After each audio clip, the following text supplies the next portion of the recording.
우리가 2022년 12월 30일이라고 하는 시점에 우리가 송구영신이라고 하지만 우리가 송구영신이라고 말하는 것에 분명한 의미가 있습니다. 그것은 어떤 의미가 있냐면은 어떤 것은 버리고 어떤 것은 받아들여야 된다. 다시 말하면 반성의 의미가 있고 또 새로운 것을 기대하는 마음이 있어야 된다.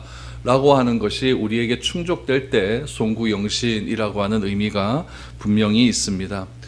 이런 것들이 없다면 우리가 오늘 자고 일어나서 내일 아침이 되면은 또 1월 1일이라고 하는 새해가 또 우리에게 맞이하게 되는데 뭐 새해라 그래 봐야 뭐 똑같은 또 하루가 아니겠습니까? 그러므로 우리가 송구영신이라고 하는 것들을 생각할 때에 우리가 어떤 변화를 추구하지 않는다고 한다면 우리가 이 저녁에 나와서 예배드리고 또 새해를 맞이하여서 하나님께 경배하고 찬양하는 일이 아무런 의미가 없는 것입니다. 그러므로 우리의 신앙 가운데 내가 버려야 할 것은 무엇이 있고 내가 또 받아들여야 할 것은 어떤 것들이 있는가에 대한 분명한 점검이 필요하다는 것입니다. 인간은 반성하는 동물입니다. 그래서 이 반성이라고 하는 것들을 통해서 우리는 큰 가치를 추구할 수가 있고 그 가치를 통해서 우리는 삶의 의미를 우리는 경험할 수 있게 됩니다. 그러나 반대로 이런 반성이 없다라고 한다면은 우리는 그 가치를 우리는 받아들일 수도 없는 것이고 그 가치 속에서 우리는 삶의 의미를 깨닫지도 못하는 것입니다. 우리가 반성하지 못하는 것, 반성하지 못하는 삶을 무슨 삶이라고 하냐면 짐승과 같은 삶이다라고 말을 합니다. 짐승은 가만히 보면은 우리와 똑같은 시간을 보내지 않습니까? 그들도 잠을 자고 그들도 다 이렇게 새로운 아침을 맞이하게 됩니다. 그러나 짐승에게는 여러분 새로운 추구하는 것은 아무것도 없습니다. 짐승은 단지 그 본능대로 살아갈 뿐 그들에게 무슨 반성이 있고 그들에게 무슨 새로운 계획이 있겠습니까?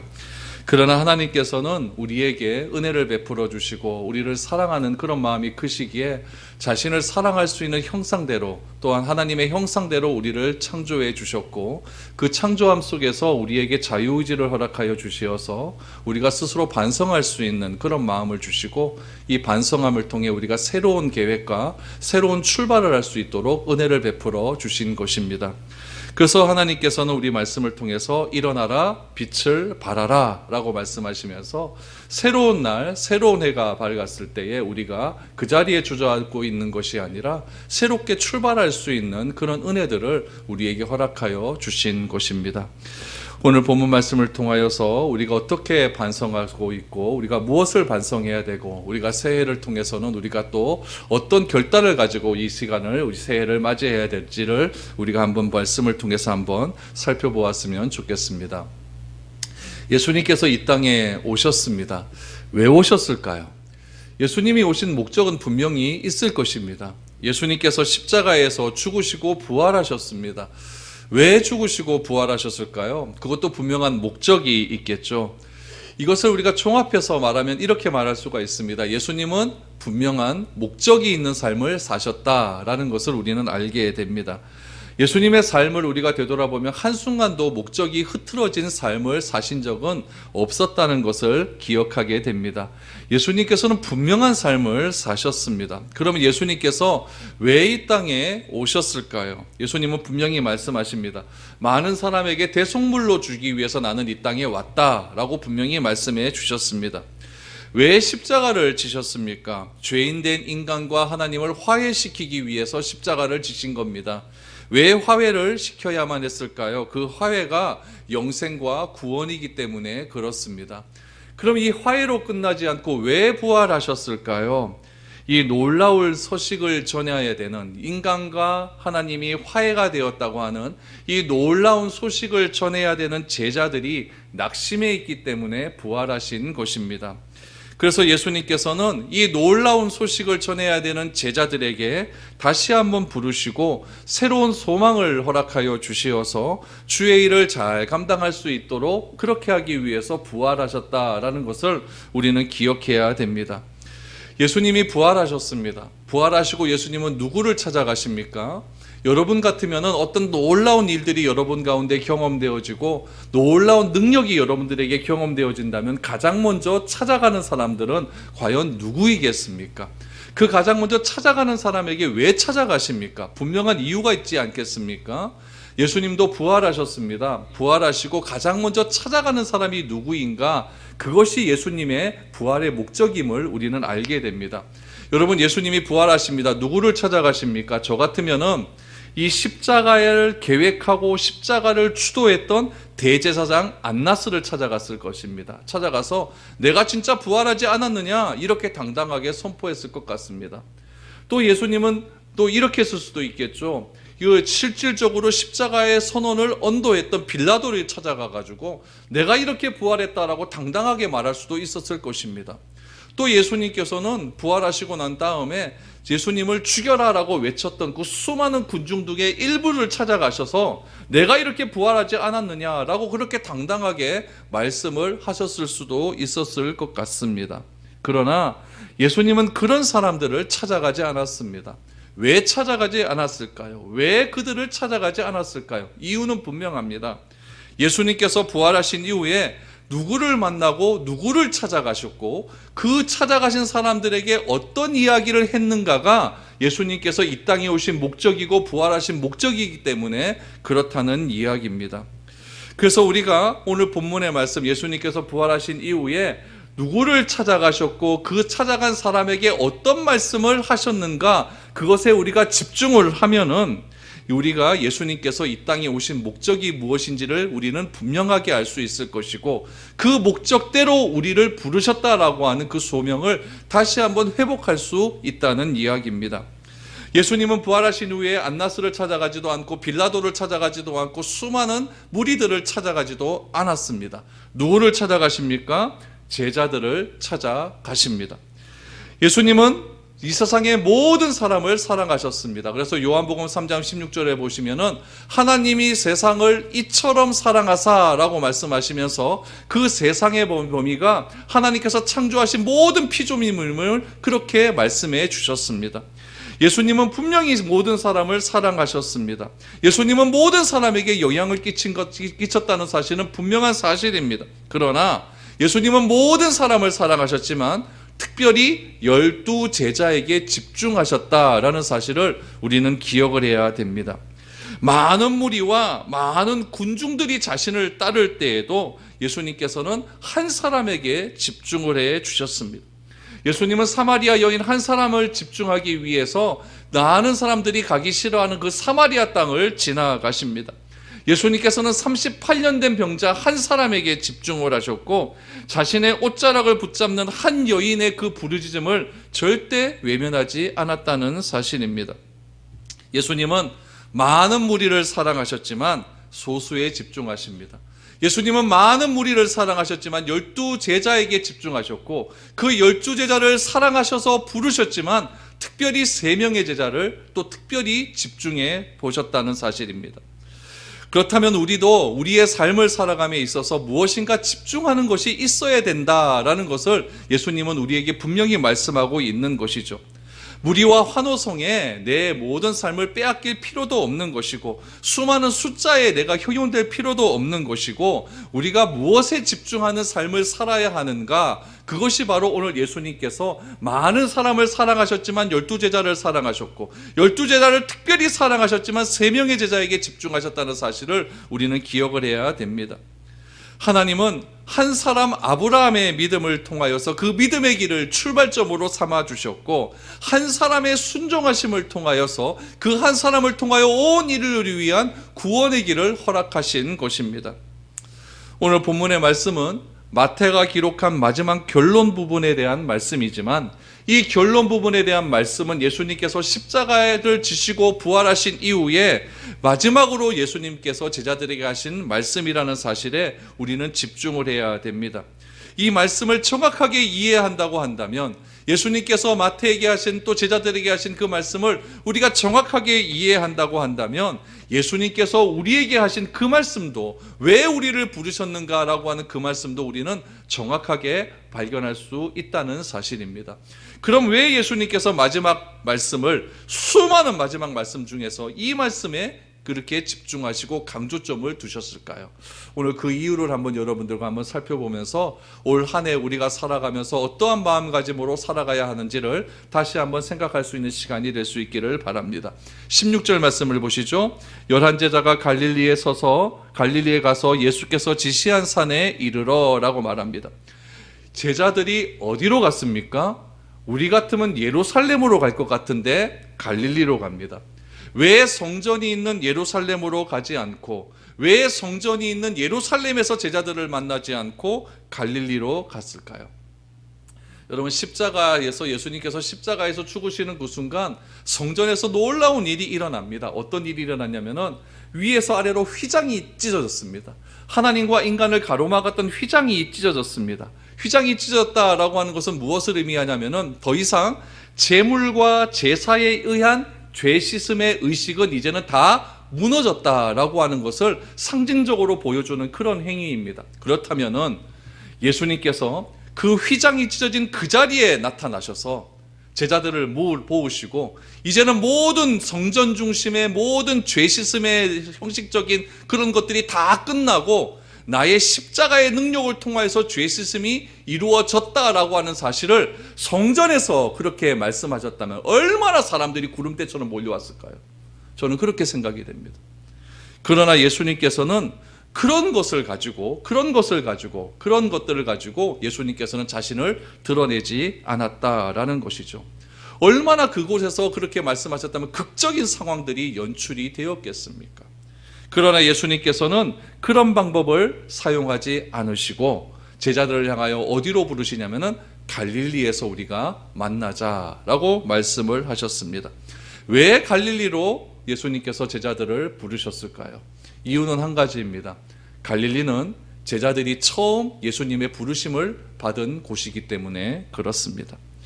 갈릴리는 예수님의 사역의 중심지입니다. 예수님께서 3년 동안 생활하시면서 갈릴리 지역과 예루살렘을 많이 오고 가셨지만은 또 예루살렘에서 여러 가지 일들을 행하셨지만은 예수님의 주된 활동의 무대는 어디였냐면은 북쪽 갈릴리 지방이었습니다.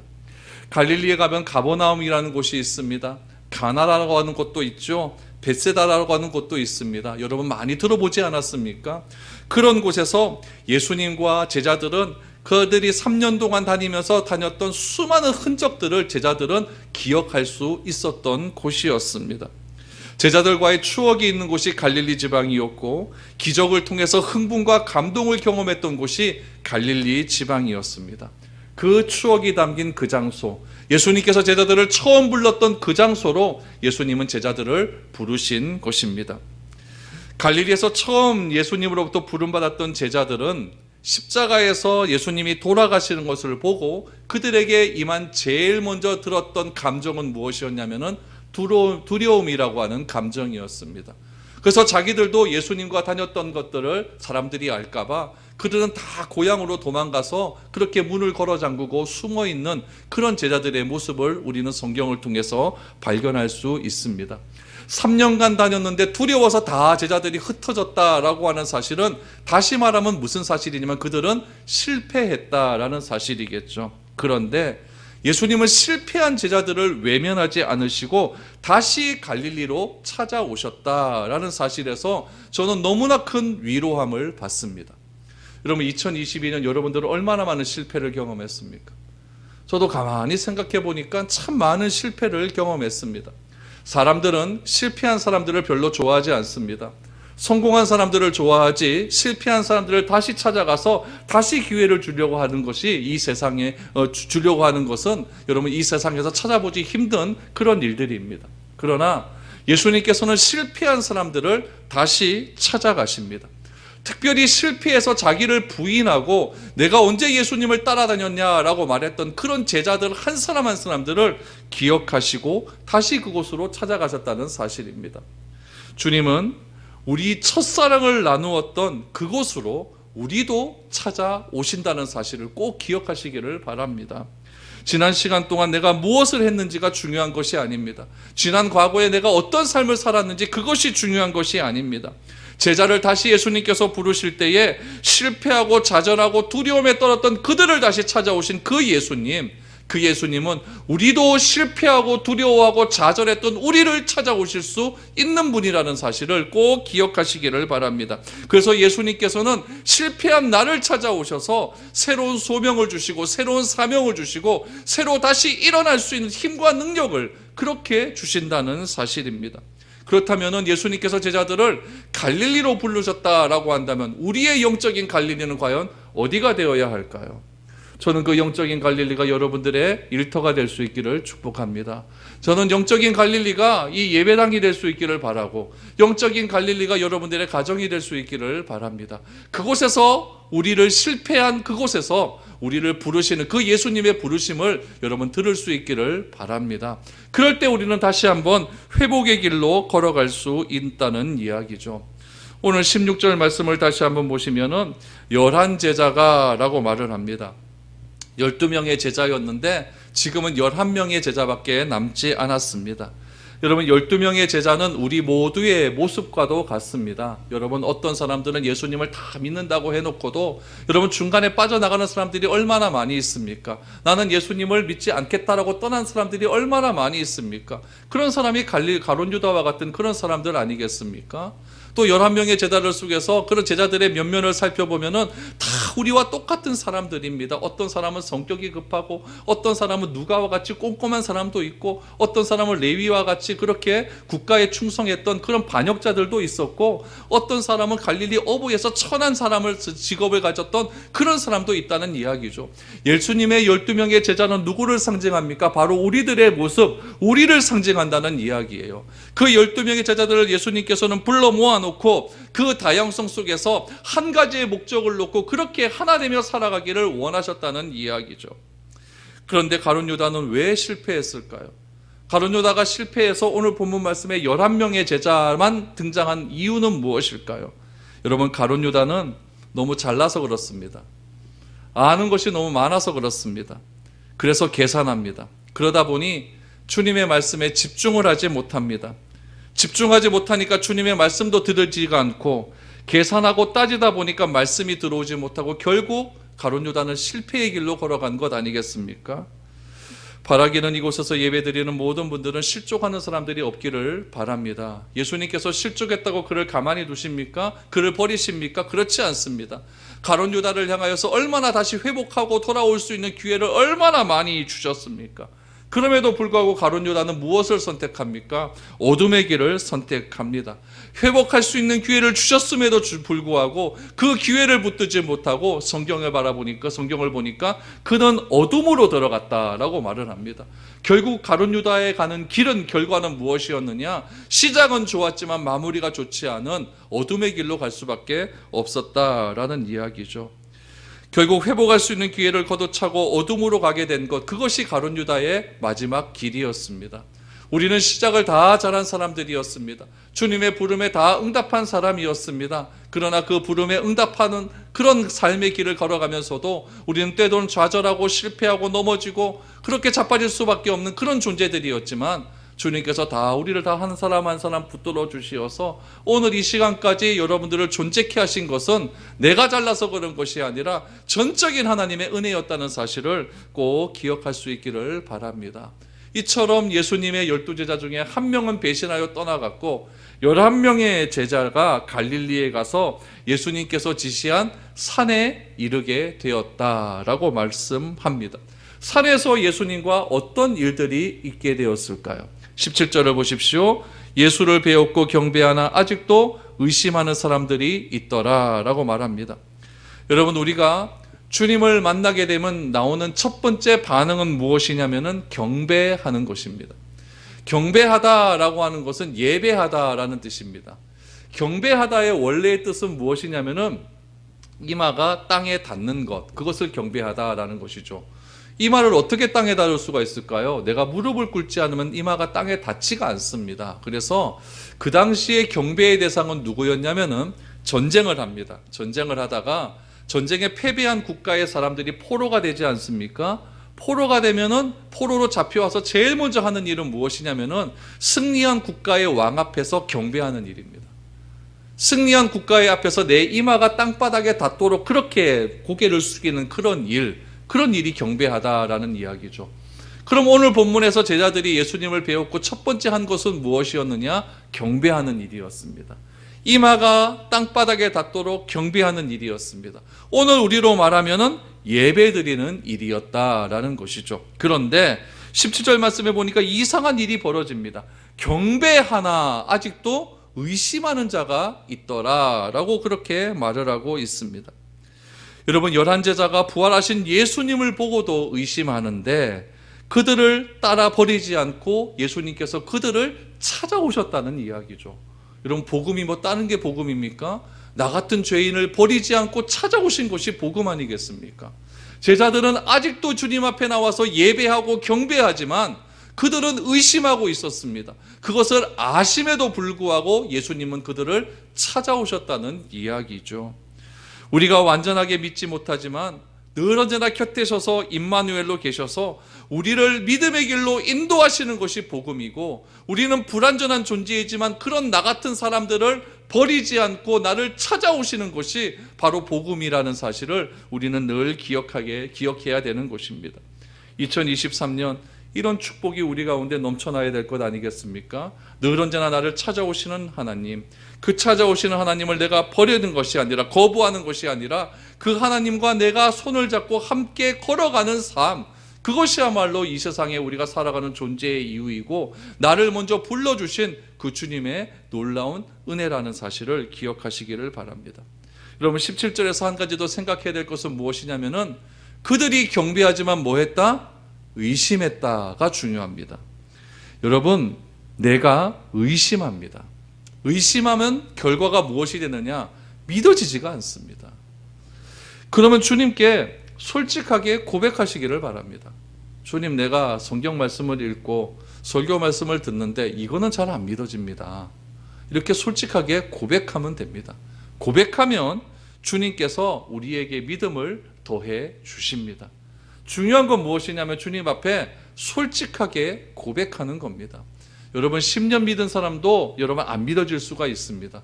20년 믿은 사람도 안 믿어질 수가 있습니다. 왜 안 믿어지는지 아십니까?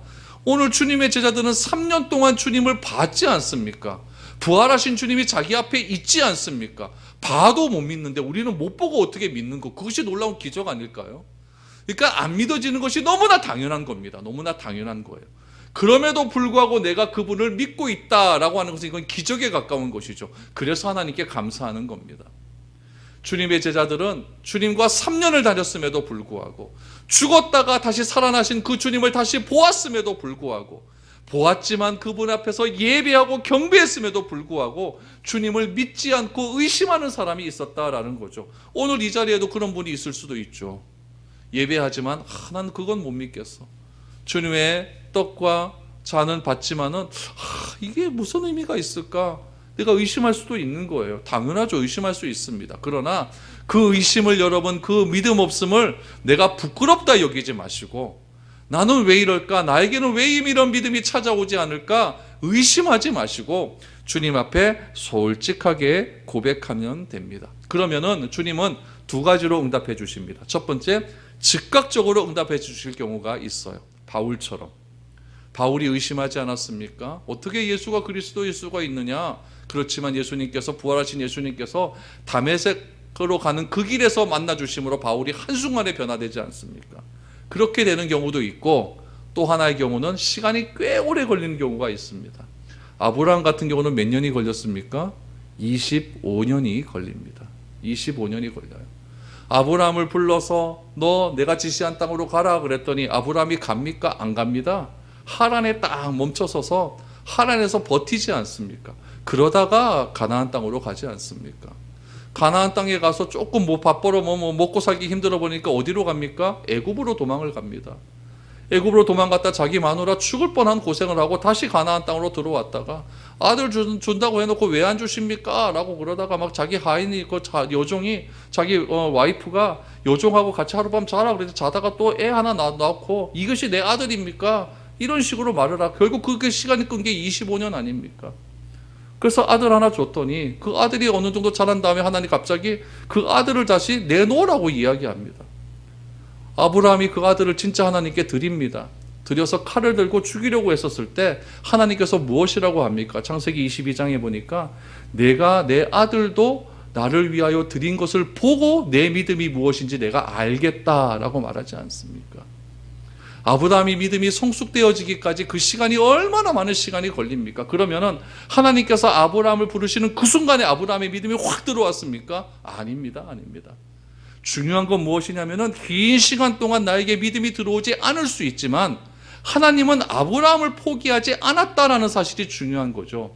아브라함을 포기하지 않으시고 끝까지 그의 삶 가운데 그를 믿음의 사람으로 만들어가지고 다듬어가지고 못한 부분은 깎아주시고 그렇게 조금씩 다듬어서 그를 무엇으로 만들었냐면은 믿음의 조상으로 만들었다는 이야기죠. 나는 왜 이렇게 믿음이 자라나지 않을까? 나는 왜 이렇게 저분보다 믿음이 낮고 약할까? 그런 거 갖고 낙심하지 마십시오. 절망하지 마십시오. 그것이 너무나 당연한 일입니다. 내가 처음 가졌던 믿음을 가지고 여러분 끝까지 죽을 때까지 믿음을 그거 유지하며 살아갈 수 있을 것 같습니까? 절대 그렇게 하지 못합니다. 때로는 낭망하죠. 때로는 절망하죠. 내가 진짜 예수님을 믿는 것이 맞는가? 하나님이 진짜 나를 구원할 것이 맞는가? 얼마나 수많은 갈등 속에서 그렇게 하루하루를 지으며 살아가고 있습니까? 그런 의심 속에서 하나님께서는 절대 우리를 포기하지 않으셨습니다. 딱 붙들고 계시니까 우리가 이 자리에 와서 주님께 경배하고 예배하는 것 아니겠습니까? 중요한 것은 이겁니다. 솔직함입니다. 솔직함. 주님, 나는 믿어지지가 않습니다. 주님, 나는 믿어지지가 않습니다. 하나님, 나의 믿음 없음을 좀 불쌍히 여겨 주십시오. 저는 바라기는 2024년 새해에는 하나님께 솔직해질 수 있기를 바랍니다. 그래서 우리의 믿음을 만들어 가시는 하나님의 은혜를 한번 체험해 보십시오. 그러면은 그 믿음의 은혜가 너무나 감사하기에 주님께 자꾸 솔직함으로 나아갈 수 있을 것 아니겠습니까?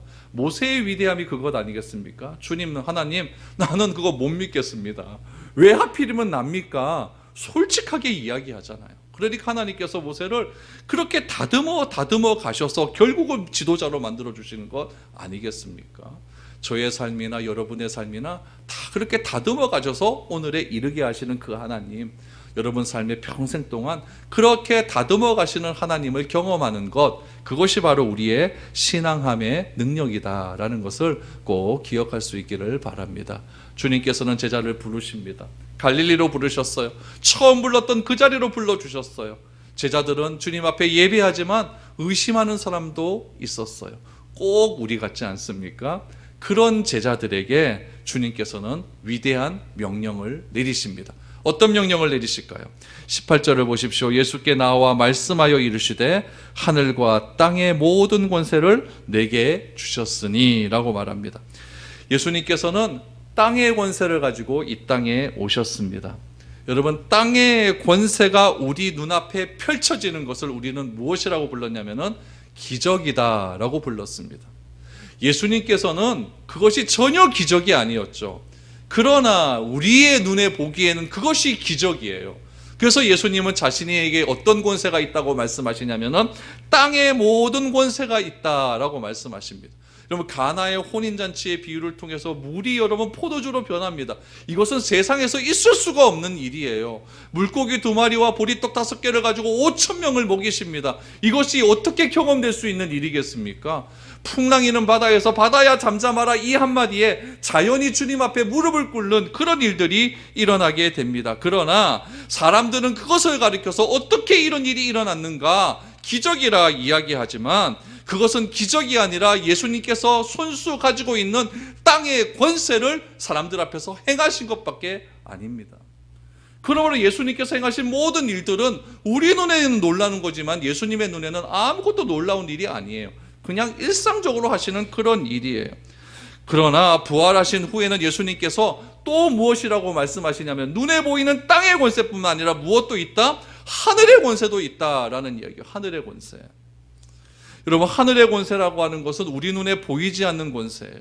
우리 눈으로 볼 수 없는 그런 권세예요. 그런 권세를 예수님께서는 가지고 있다라고 말씀하고 있어요. 이 선언, 예수님께서 하늘과 땅의 모든 권세를 가지고 계신 분이다라는 것을 믿는 것, 받아들이는 것이 바로 믿음입니다. 그것이 복음이에요. 예수님은 눈에 보이지 않는 권세, 눈에 보이는 권세를 다 가지고 계신 분이시다라는 것을 내가 받아들이는 것이 복음이고 그것이 믿음이라는 이야기예요. 저는 이것을 다 믿어질 수 있기를 바랍니다. 그래서 우리는 무엇을 기도합니까? 눈에 보이지 않는 걸 기도하는 거예요.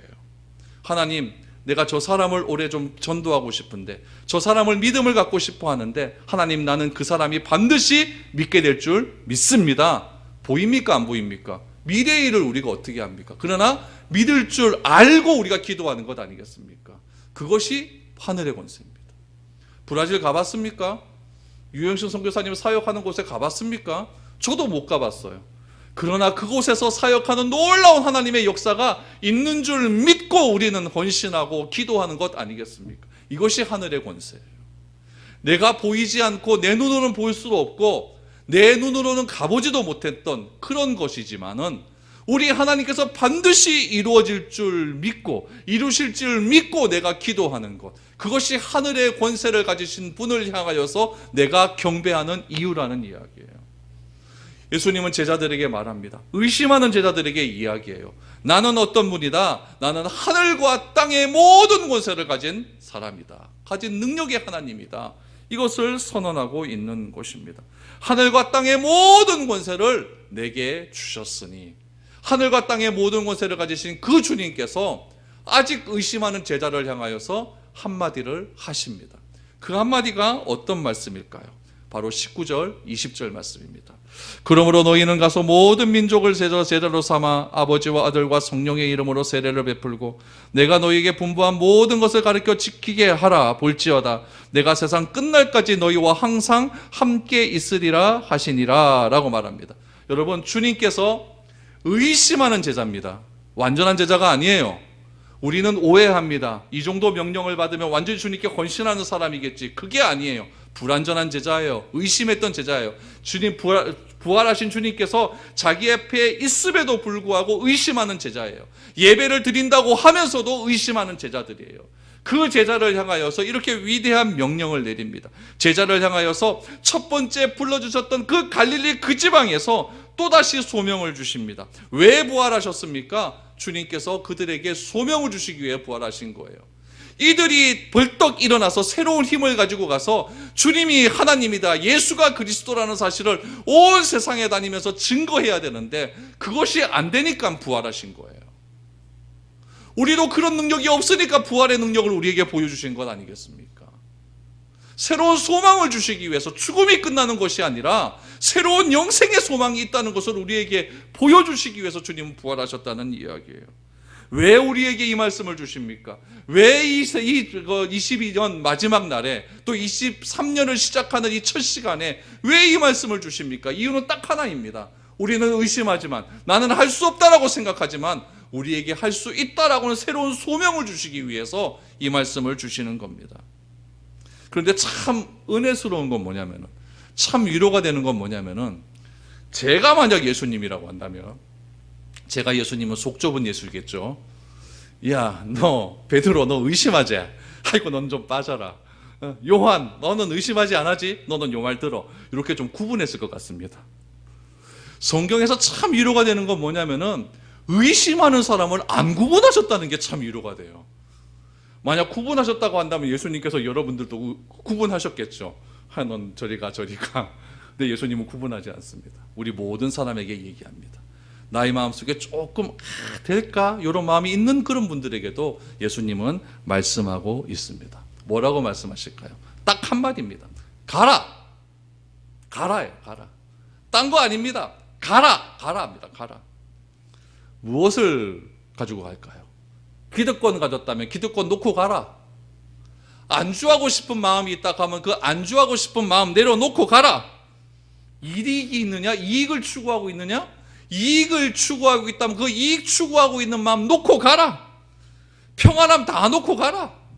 내가 염려하고 있는 거 다 내려놓고 가라. 이것이 의심하는 제자들에게 말씀하신 예수님의 딱 한마디의 말씀이었습니다. 나머지 뒤에 거는 이 가라라고 하는 명령이 실행될 때 내어지는 결과지, 가라가 선행되지 않으면 뒤에 거지 뭐 세례를 주고 제자 삼고 이것이 이루어지지 않습니다. 주님은 딱 한마디 하셨습니다. 고! 가라! 어디든지 가라라고 말을 합니다. 우리는 생각합니다. 어디든지 안주하고 싶은 마음이 우리는 대단히 커요. 그래서 우리 위에 때 어른들은 다 집 사려고 했습니다. 집이 있어야 안심이 되는 거예요. 그렇죠? 그래서 뭐 전세건 월세건 집 있으면 되는 것 같은데 우리 위에 어른들은 죽을 막 평생의 목표가 집 사는 거예요. 집을 사면 내 평생 목표를 다 이루었다 그래서 얼마나 울고 난리가 우리 집도 그랬거든요. 우리 아버지 어머니도요. 그게 그 이유가 뭐냐면은 안주하고 싶은 마음, 그렇게 있으면 안정된 마음이 있다라고 하는 그런 것들이 굉장히 크기 때문에 그렇습니다. 그러나 여러분, 우리가 그 안주하고 싶은 마음을 내려놓고 가면 어떤 일이 벌어지는지 아십니까? 불편합니다. 일단 내가 있을 곳이 없어요. 그리고 내가 있던 자리에서 떠나게 되면은 아는 사람이 없습니다. 그것처럼 힘든 게 없는 거예요. 근데 주님께서는 뭐라고 말씀하시냐면은 그런 것 다 내려놓고 가라라고 말씀합니다. 주님이 여러분 우리를 오라고 부르십니다. 그리고 그 부르심을 향해서 오는 자는 예수님께서 하시는 말씀 뭐냐면은 나를 따르라라고 말씀하십니다. 따르는 제자들에게 예수님께서는 또다시 뭐라고 하느냐? 가라라고 말씀합니다. 오라, 따르라, 가라. 이것이 우리 신앙의 전부입니다. 주님께서는 나를 찾아오십니다. 찾아와서 내가 너희로 사람 낚는 어부가 되게 하리라 라고 우리를 부르십니다. 오라. 그럼 내가 그거 오케이 합니다. 그러면 나를 따르라 라고 하죠. 따르면 예수님께서 뭐라고 하느냐? 이제는 가라 라고 말을 합니다. 가라 라고 말을 하는 거죠. 주님은 우리를 어느 곳으로 보내기 위해서 우리를 먼저 부르신 거예요. 그래서 우리 마음 가운데 멀리 떠나게 되면은 참 불안한 것 같은데 주님은 우리의 불안한 마음을 아시기 때문에 20절 말씀에 보니까 그 불안함을 해소하는 말씀을 해주십니다. 그것이 무엇이냐면은 내가 세상 끝날까지 너희와 함께 하겠다라고 말씀해 주시는 것이죠. 우리는 주님의 말씀을 잘 알 수 있기를 바랍니다. 잘 알 수 있어서 우리 때문에 사람들이 있는 곳으로 우리도 나갈 수 있는 그런 담대함이 우리에게 있기를 소망합니다. 여러분, 말씀을 잘 아는 바리새인들이 있었어요. 그러나 그 바리새인들은 자기가 잘 아는 말씀 때문에 그들은 죽어갔습니다. 이게 참 그 신앙함의 그런 어려움이에요. 우리는 말씀을 잘 알기 때문에 살아나는 일이 있어나야 되는데 바리새인들은 말씀을 너무나 잘 알기 때문에 그는 결국 자기들이 죽어가는 길을 선택했다라는 이야기죠. 그러므로 우리가 말씀을 읽고 연구하고 묵상하고 실천하는 삶을 살아 어디든지 주님을 가라라고 하셨을 때 순종할 수 있는 그런 우리가 되었으면 좋겠습니다. 그러면은 주님이 가라라고 했으니까 우리는 도대체 어디로 가야 될까? 어디로 가야 될까? 주님은 말합니다. 모든 족속으로 제자를 삼아라고 말을 합니다. 여러분, 이 말씀에 우리가 큰 부담이 돼요. 그러나 이 말씀이 진짜 원래 의미는 무엇이냐면 내가 인류를 구원해라 이런 말씀이 아니에요. 이런 말씀이 아니라 누구든지 나에게 보내주신 그 사람이 있다면 그 사람을 내 기준에 맞고 안 맞고를 판단하지 말고 그냥 그 사람의 내가 받아들이라라는 이야기예요. 우리는 나하고 맞는 사람이 나에게 좀 좋은 것 아니겠습니까? 그러나 주님께서 모든 민족으로 제자를 삼아라고 하는 이야기는 나와 내 기준에 맞고 안 맞고 이게 중요한 것이 아니라 나에게 보내주신 사람이 있다면 그를 무조건 받아들이라라는 이야기예요. 그 사람을 받아들여서 그 사람을 판단하지 말고 무엇을 해야 되느냐? 가르치라라고 말을 합니다. 그래서 올 한 해 우리 평생에 여러분 한 가지 숙제를 여러분들이 꼭 기억하시길 바랍니다. 그 숙제는 뭐냐면은 저도 12명, 여러분도 12명. 이것이 우리 평생에 가져야 될 과업입니다. 평생도록 12명을 여러분 삼아야 됩니다. 12명 딱 삼다 보면은 주님께서도 한 명 배반했으니까 우리는 한 두세 명쯤 배반 당할 겁니다. 그 배반 당함에 실족하지 말고 남은 사람들 잘 가르치고 잘 섬겨서 그들에게 세례를 베풀고 그 세례를 베푸는 것으로 끝나지 않고 그들이 말씀을 가르쳐 지키는 데까지 우리가 열심히 나누고 섬기는 일에 집중하는 것, 그것이 바로 주님께서 우리를 먼저 불러주신 이유이고 우리를 가라라고 말씀하신 이유다라는 이야기죠. 가라라고 해서 비행기 타고 자기 브라질 가라는 얘기 아닙니다. 어디로 가야 될까요? 집으로 가십시오. 집으로 가시고 직장으로 가십시오. 여러분 사는 동네로 가십시오. 그 동네에 가서서 여러분 사람들을 만나시고 그 사람들을 향하여서 주의 아름다운 사랑을 증거하는 삶을 살아라. 그것이 사랑하고 제자 삼는 일이다라는 것을 오늘 우리에게 말씀을 해 주신 것입니다. 오늘 우리는 2023년 사랑하고 제자 삼는 사람들이라고 하는 주제를 가지고 여러분 한 해를 살아갈 겁니다. 사랑하고 제자 삼기 위해서는 무엇을 해야 될까요? 딱 한 가지만 하시면 됩니다. 가면 됩니다. 어디든지 가십시오. 어디든지 가셔서 나는 의심도 있고 나는 믿음도 없고 나는 뭐 불안하고 나는 뭐 두려움도 많고 나는 성격으로 사람한테 나서기도 힘들고 그런 단점들은 다 있습니다. 그러나 그런 사람들을 주님께서 찾아와 주시어서 그런 사람들을 고치시고 회복시켜 주시어서 가라. 너 혼자는 못하지만 내가 너와 세상 끝날까지 함께 해줄게. 전도는 내가 하는 것이 아니고 함께 하신 주님이 하시는 것이고 선교도 내가 하는 것이 아니고 함께 하시는 주님께서 함께 하시는 것이다 라는 사실을 그 믿음으로 받아들여서 여러분 2023년 사랑하고 제자 삼는 놀라운 능력들이 우리 삶 가운데 나타날 수 있기를 주님의 이름으로 축복드립니다.